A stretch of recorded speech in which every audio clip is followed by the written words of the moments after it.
कालेनगी साख्रब नुसानी many खुसासे ngana hugatuna ibohan somang matonda songjiliba napi singbi singdo phandoknaba hotnai nungsa sarakpaduda ngaiha pothaba oina sangoi masida phamduna ngasai mana phandorakliba mafam singdo koyeng yengi aduga masinda soli sangoi gi saijum tapam sida angru tharaga mapamdi mara singdo kahaladi leiteng oini se कानबसु फंगनी सुम खंदुना लेरिङै खुरातोन सनातोंबा चंगलक्तुन हाइरई अचौबा ngasiदी office चलरोइद्रो खुरातोन ngasiदी चलरोइ इंकोन संबंसे यिंगसिनदबदा लिन कांगा लेइबा तारि हाइदना लोइसिलमलिबनी ओ फै फै ऐसु ngasiदी थबक लेते खुरातोनसु नतें खरा पांगबिगे ए खुरातोन अदुदी नसागी लाइब फख्रबा वानी दे अदुबो ओइरदी करिनो नमौदा हावबा थोंहनगे मपा मचा कोइनदे ओइनजे इबोहन योपाक पाइरंबदु थादै इमुंगलोमदा ओनसिनदुना हौना कौरई Zoya breakfast तो पुथोरोने जोया मपुरोइबगी मनाक्ता चारुसी हाइदुना मचन जिंतागा चाना थकनबा होटनरिङै तंजादुनी इबोहना कौरखिबदो होबे होबे लुसिलदुना जोया मचन जिंतागा लोइनना थोरकले जिंता मागी मखुरातोन लेरंबदुदा ग्लास अमा लौरुगे हाइदुना चंख्रे चाना थकनबसिंगदो मनमगा सेम सामिनै मखुरा सनातोंबा मपुरोइबा इबोहनगा असापोतो प्लेट अमदा पुल्ले छंगों ग्लास फजबा अमगा पीख्रे मनम मखोय अनिसु पुन्ना सामिनै जिंता ngasiदी हॉस्पिटल नाइट ड्यूटी ताई निमदांग वाइरम पुंग मरी अदवाइदनी सकदौरिबनी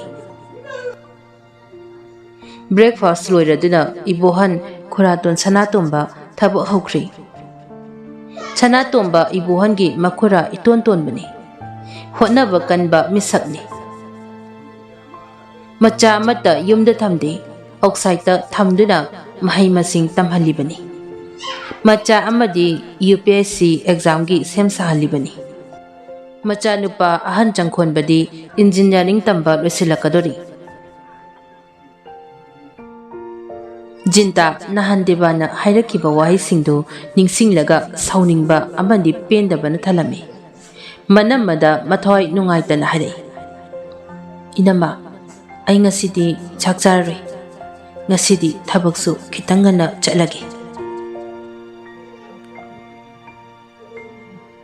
मनम मजुया खुमलई होय होय आई केमता हाइजदिको नंगना फगदबदो अदुम ताव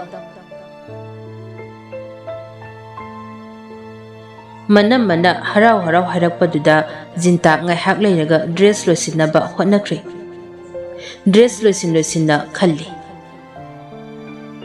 मदुगी दिवान हाइबा नुपादो पुरा बेरानी ngasiना मो कदाइदा मो लेरमदुइ जानो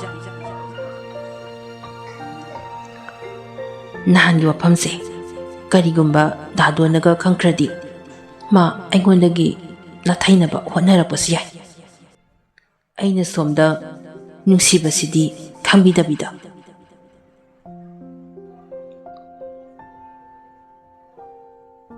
फिरोन सचिनबा लोइरदुना रूमदगी थोलई इनमा आई चलुखिगे होय होय नंग तमोदसु हाइरमो होय नमा थबक सुरंबा इबोहन मचनुपी थोरकपदु उबदा थबक लिपलदुन हाइरै Haima Ibema, tabak lagi hariro. Asungan na. Hoy tamo. Ngasidi kita nga na lagi. Thangza namita halakani. Mahaki makhuraton da mo onsindu na harai. Khuraton nasa sarukige. Oh, hoi hoi. Ningthina. Tekta kaidana chalu koi bima. Hoi khuraton. Wahai si hairam laga jinta prap tholakle. Ngai ngamdraba khongthangdani thanglaklibaду.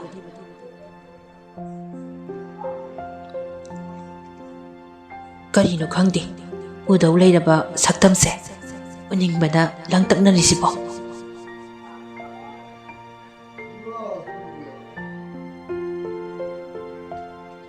Chatliba adumaktada mangam samdrabagum thangjai khongthangdo. Matomdasu amuk momonoi. Angakpani. Nungsiba nangi mayaise. Kuina phongamdana onsaknaduna leirurabagi tungsida. Ngasidi thamoi anigi nungsiba kayada leya sengnaramlaba. Nungsibagi hunasani. Manaktada lainingba. Mikup amatang udabada juk kaya haukrabagum khalle. He nungsiba nangi amitra thaklura male. Aise nanaktada lainingi. Leijariba makhaisu penaide. Tajaningba nangi wangang sumbiyo.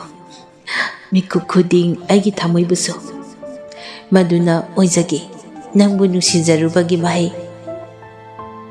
Dadon ai nangbu nungsi. Aigi misina uningi nangi punsigi momonaraba mahing. Jinbansina phongna haikidrabasu. Thamoinungda lona wasaksakhi. Nangi seba taujabana aigi thau oizagani. Aigi sebada penjaraba thamoiduna. Momon noksaba nataudo yengjaraga khanjagani aiso. Taibang pansida miyuiba moina pukzarubagi. Hingjabagi mahayali haina. Asum wakan tauduna lakibana nakan yet oida chatliba mi singdugi maramda khanjiluba taurudi. Deban jintabu kaurai. Jinta Debangi mikokda gyan tarai. Oh, aise wakhalambada taura mali. Asumna madom tumin khanjai. Debana makha tarai. Kaisa toinu jinta. Dadoloida chalugi tawbane. Jinta loluba kanaroi haige yaunasu hairai. Deban isum suksilap tauna hairai.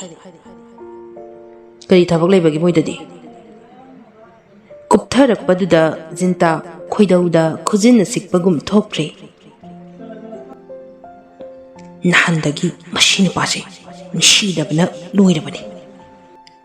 Jinta taurogi matagum khumlai. Magi chakara thomirugi tauni.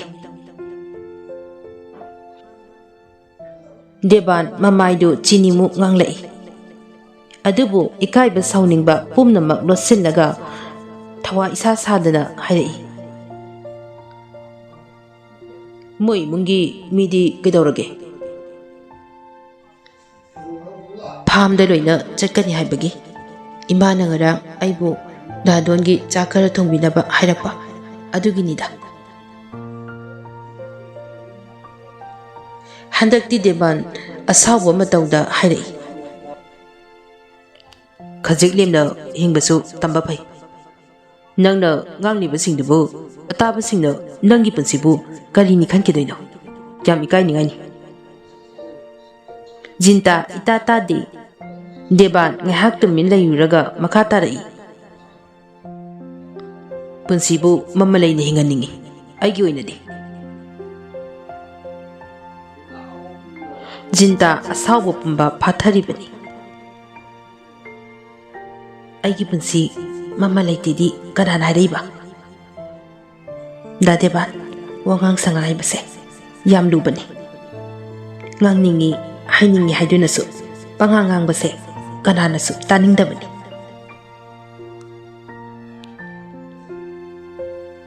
Deban makha tarai. Lana khangana Jinta.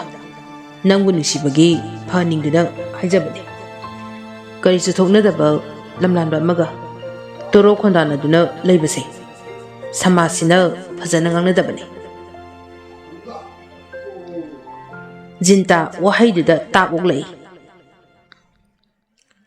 Aidi lamlanba kadamataga toro khondana kiba lakhidina. Deban sauningba khangjillibani. Dongi manakta sak thongba sakadi haikibadaini. Hoini da dondi lamlanba natti kaino. Deban sauningba khangba ngamlaktre. Aduk napan kaba. Phai Deban kanano khangdradi khangnaba takpa taredana. Wahai kharasi hairamlaga ma khongkap launa thangdana chatkre. Pangan sonbi nuza oibi mapokta pokluraba Jinta wadaba dingamdi. Mipatta sina karibu taurakadoriba. Tauningpata tauraksana. Thingnarage. Nungaibagi asamagi manglanda kayada haraung laksakiba. Mipatta sina wakangaseungsayek sayale. Khongthang thugatli dongi manakta chatlaga Debana kari tauramgadra khanduna. Phattaba midi phana khallubagi tungzaba lairoi khanduna khongthang launa thangduna Jinta don khoigi thonggan yoksilakle. Hek changlakpaga don mangonda tumin phamduna leibadu uraga ni tabagi sor ma hontoi. Don Jinta changlakpadu urei. Yam thajadana karido taurisina. Hospital chatloidro. Duty tadabro. Jinta nitana suri mapanduda phamthai. Chatoini. Chak charabada don. Chadri. Nangdi charabo. Chadri. Ima khoidi udi. Kai chanakhragi. Noi chan pisu udina. Donga Jintaga nungsi phongdongna dringaidagi machanapi Bunina Jintada indam haina dum kaurei. Amatta leiramdabaduda hangjaribani. Dona harai. Phamda imaga puna sakrenga sidi. Jintana ngasai sauningduna Debanda kalakpena hajinkhibaduna jinda laitongbagum chap hekchana thokre. Jinta ngangna mo hanglai. Chakti kamdauraba. Chak loiramida. Nga thongkhibani. Ima khoigi sarupudi pukre. O daw khuyado. Chaningdribada don. Charadawni kaino. Chango. Wahai si hairamlaga don chaksanglomda changlai. Jinta so inarai. Dining table da phamthai don. Jintana cha upudagi cha ising puthoklaptuna dining table da thamnaga dongi mayuknabada phamduna chaminai. Chana Jintana harai. Dadon, Deban khangi ko. Khangi. Nang kuirami haiba nupadu natro?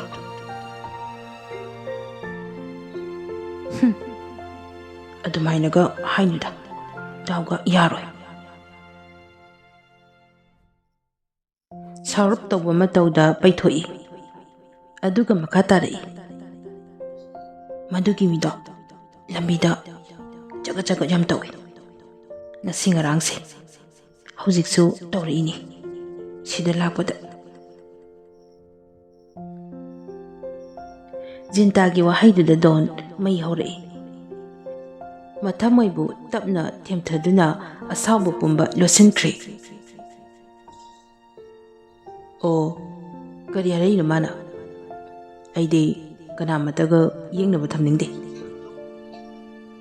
Hoi, mi khudingmak yengnaba thamningba nati. Adubu yeknadaba yaroidragadi.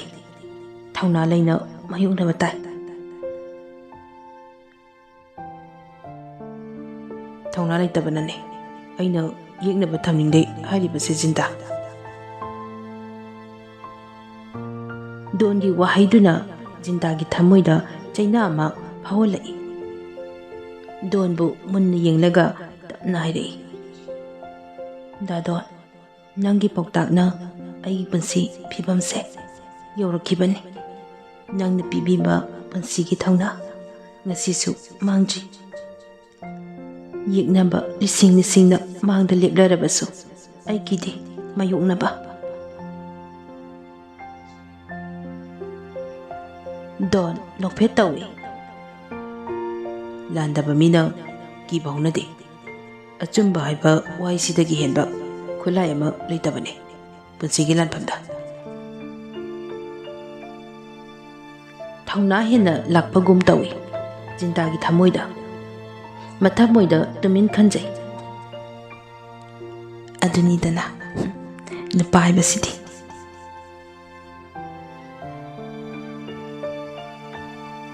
Tasengbani. Nupi oibi mapokta pokurabisingi mafamdadi mapuroibagi thaunana makhoigisu thauna oijaribani. Mapuroibana sangallibi nupi oibisingi mafamdadi malem pumbana nakan amada lepkhrabasu akiba leite hainaribani.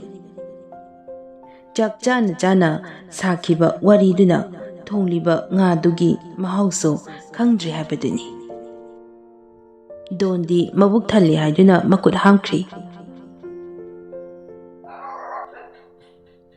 Jintana. Thalabada Don. Thale. Nangdi. Aisu yari. Haurira, hautira. Gyan gamta tahaudreda. Nga thongbagase. Gyalamta tadre. Jinta ngang jagum sengli. Loisinaba honai. Machindasu ngang balepte. Tumin ngangli. Hemioiba. Nangi na tau. Nangi na chat. Nangi mahingda taksay. Malimgi jiba khudingdagi. Athoiba wakan khanba ngamba. Kanglup naina hingba jiba ni haiba.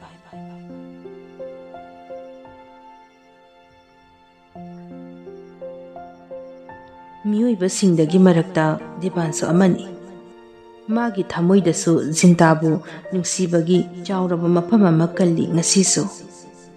Khaurangli nungsibi magi momon minuktabu mikup khuding. Deban ngasai Jintana Don khoida chak thongba chatlibani hairamba wahaido ningsingnaga laitafung khangdre. Banjabana mathamoido khoro khotuna khangba haibado hek yaure.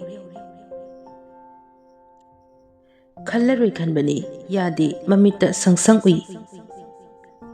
Khambanbana Deban wakan ayaukre. Makoyani natana kanasu leitraba chauraba yumdugi manungda makoyangi kumai. Asumna oida padaba babna sagatba wakan mayam amana hanjin otlari ꯂꯩꯇꯥꯐꯝ ꯇꯧꯐꯝ ꯈꯪꯗꯦ ꯁꯥꯎꯔꯁꯨ ꯁꯥꯎꯐꯝ ꯂꯩꯇ꯭ꯔꯕ ꯑꯗꯨꯕꯨ ꯁꯥꯎꯅꯤꯡꯕꯅ ꯆꯞ ꯌꯨꯡꯅ ꯂꯦꯞꯈ꯭ꯔꯦ ꯑꯩꯒꯤ ꯅꯨꯡꯁꯤꯕ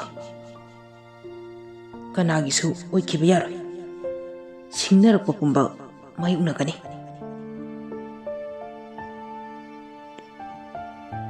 ꯇꯟꯖꯥꯗꯨꯗ ꯃꯄꯥꯟꯗꯒꯤ ꯈꯣꯟꯖꯦꯜ ꯑꯃ ꯇꯥꯔꯛꯏ ꯗꯥ ꯗꯦꯕꯥꯟ ꯅꯪꯕꯨ ꯂꯩꯕ꯭ꯔꯣ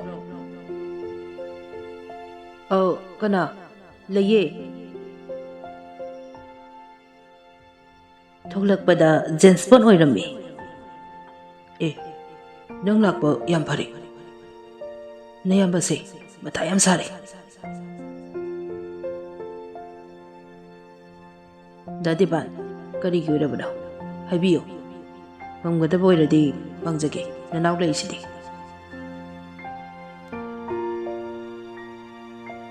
ꯖꯦꯝꯁ ꯕꯣꯟ ꯉꯝꯕ ꯉꯝꯗꯕ ꯍꯥꯏꯕ ꯑꯃ ꯂꯩꯇꯦ ꯎꯄꯥꯏ ꯑꯃ ꯇꯧꯗꯨꯅ ꯑꯩꯒꯤ ꯑꯣꯏꯅꯕ ꯍꯣꯠꯅꯒꯗꯕꯅꯤ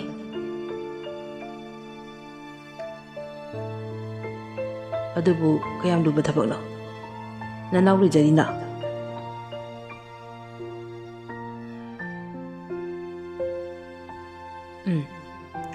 ꯑꯗꯨꯗꯤ ꯂꯥꯛꯑꯣ ꯗꯣꯟꯒ ꯋꯥꯔꯤ ꯑꯃ ꯁꯥꯟꯅꯔꯨꯁꯤ ꯖꯦꯝꯁ ꯕꯣꯟ ꯑꯐꯕ ꯅꯨꯄꯥ ꯃꯆꯥ ꯅꯠꯇꯦ ꯅꯤꯔꯤꯈꯩ ꯅꯨꯡꯉꯥꯏꯕ ꯀꯥꯡꯕꯨꯅꯤ ꯃꯔꯛꯇꯨꯗ ꯐꯩꯖꯤꯜꯂꯛꯏ ꯏꯌꯥꯝꯕ ꯂꯨꯄꯥ 100ꯇꯪ ꯂꯧꯖꯒꯦ ꯑꯩ ꯌꯥꯝ ꯋꯥꯔꯦꯕ ꯍꯣꯏꯅꯦ ꯗꯣꯟ ꯍꯥꯟꯅ ꯎꯅꯔꯨꯈꯤꯁꯤ ꯏꯌꯥꯝꯕ ꯑꯩ ꯉꯁꯤꯒꯤ ꯔꯤꯆꯥꯔꯖ ꯍꯥꯟꯗ꯭ꯔꯤꯕ ꯂꯦꯛꯊꯔꯛꯑꯗꯤ